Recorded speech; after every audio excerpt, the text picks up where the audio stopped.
সাধারণ জীবনযাপন গ্রামের। আমরা তো চাল কিনে খাই, দেখুন গ্রামের দিকে সব ধান সিদ্ধ করে খাওয়া হয়। কিভাবে ধান সিদ্ধ করা হয় দেখুন। প্রথমে জলটাকে গরম করে নিয়ে তারপরে যে মুড়ির যে ধান, এটা হচ্ছে মুড়ির ধানের চাল হবে, মুড়ির ধান, সেইটাকে গরম করে নিয়ে প্রথমে জলটাকে গরম করা হচ্ছে। এটা হচ্ছে ধানের তুষ, ধানের তুষ দিয়ে সেটাকে ঠেলে ঠেলে তারপর এটাকে ইয়ে করা হবে। গ্রামের প্রতিটা জিনিসই কত সুন্দর, দেখুন প্রতিটা গাছে কেমন লেবু ধরেছে, প্রতিটা গাছে এত সুন্দর লেবু হয়েছে, একটা ডালও বাদ যায়নি।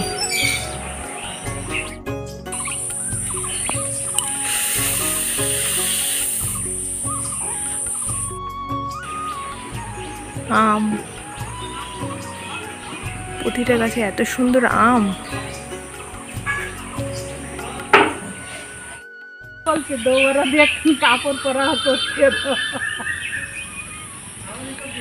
বাড়িতে আগে বাদাম হয়েছে, তিল হয়েছে, এখন হচ্ছে ধানের পর্ব। মানে একটার পর একটা, কেউ আর কি ওই কিনে খাওয়া কোনো কেউ পছন্দ করে না, সব জমিতে লাগাবে, জমিতে লাগিয়ে সেখান থেকে সব তৈরি করে। এটা হচ্ছে ধান হচ্ছে, এইদিকে হচ্ছে তিল, দেখুন তিলটা, তিল, এটা হচ্ছে তিলের কাটা। মুড়ির ধান এখন জাল দিয়ে তারপর হচ্ছে মুড়ি হবে।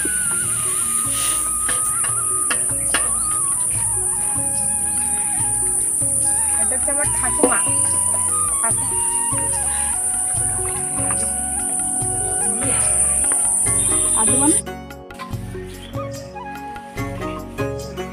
ভাপ দিয়ে নেওয়া হয়ে গেছে, এবার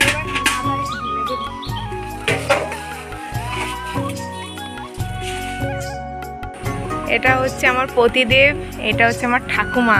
এখন খেতে বসেছে কাজ ঠাস করে, মুড়ির ধান ভিজিয়েছে, মুড়ি বানাবে। এখন এই যে, হ্যাঁ ওই তো দেখিয়েছি, ওই যে ওদিকে সিদ্ধ হচ্ছে, ওদিকে তিলের কাটা। এই যে তিলগুলো ঝেড়ে রাখা হয়েছে, তো অল্প তিল বস্তা ভরে রাখা হয়েছে। ধান সিদ্ধ হয়ে গেছে, ধান সিদ্ধ হয়ে যাওয়ার পর ঠাকুমা ওই যে ইয়ে দিয়ে টেনে টেনে দিচ্ছে। এটা কি করতেছে ঠাকুমা, এটা কি করতেছে বলো?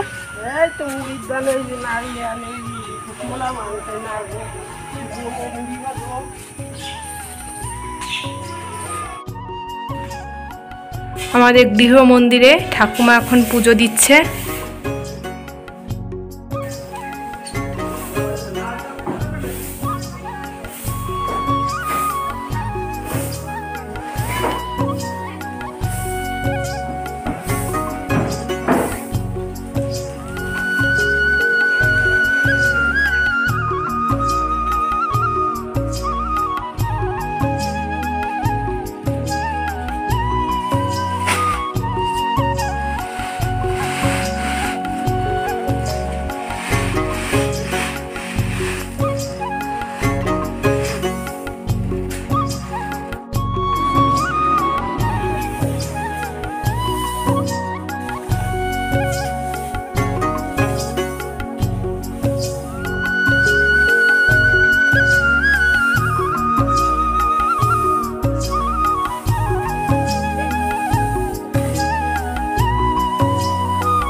ওই জন্য প্রচুর মানে ধানটা শুকিয়ে, মানে যেটা ভাপ দেওয়া হয়েছে সেটা শুকিয়ে ভালো করে শক্ত হয়ে যাবে, ঠাটা যেটা বলে ঠাটা, সে ঠাটা হবে। তারপর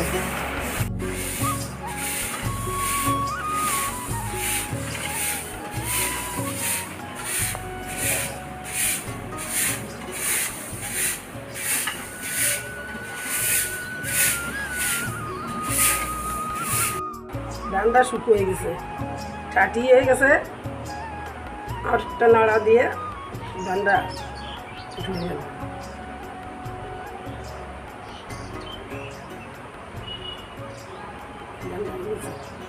তুলে ফেলবো এবার? হ্যাঁ তুলে ফেলবা? হ্যাঁ, এখন তুলে গেল। চালের দাম কেন বেশি হবে না বলুন তো? এই রোদ্রের মধ্যে ধান ভাপিয়ে সেদ্ধ দেওয়া, নাড়া, চারটিখানি কথা।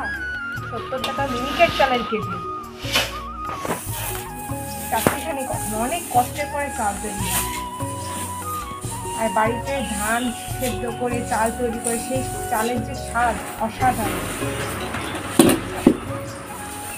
ধান শুকিয়ে গেছে, এখন এই চাল ভাইরা ভাঙাতে দিয়ে আসবে, তারপরে থেকে চাল তৈরি হবে। এই চালের থেকে মুড়ি, খই সব একসাথে। ধান শুকিয়ে গেছিল, শুকিয়ে যাওয়ার পর আমার ভাই দিয়ে এসছিল ধান ভাঙানোর ওইখানে, তারপরে ধান ভাঙিয়ে নিয়ে চাল করে নিয়ে আসছে। আর ঠাকুমা আগে বাড়িতে মুড়ি ভাজতো, কিন্তু এখন আর শরীরে কুলায় না, তো ওই জন্য এই পাশেই মুড়ির কারখানা হয়েছে, সেই মুড়ির কারখানা থেকে মুড়িও করে নিয়ে এসেছে। যে কটা মুড়ি আর কি, বাড়িতে তো বেশি লোক নেই, সেই হিসেবে মুড়ি আর কি তৈরি করা হয়, মুড়ি হিসেবে ভেজে নিয়ে আসে। এটা হচ্ছে খাওয়ার চাল। চালগুলো এত সুন্দর হয়েছে না, মানে দেখলে মানে মন ভরে যায়। কেন বলুন তো, এত কষ্ট করার পর মনে হয় না যে না, এত সুন্দর বাড়ির ধানের চালকে মনটা ভরে যায়, শান্তি। আর আপনারা তো হয়তো অনেকেই এখন আর সেই পরিস্থিতি নেই করার মতো যে বাড়িতে বসে সমস্ত কিছু করবো, ওর থেকে মনে হয় কি না, এত কষ্ট না করে বাড়ির দোকান থেকে চাল কিনে এনেই খায়। তো আপনাদের যদি ভিডিওটি ভালো লেগে থাকে অবশ্যই আমাদের সাথে থাকবেন। নমস্কার।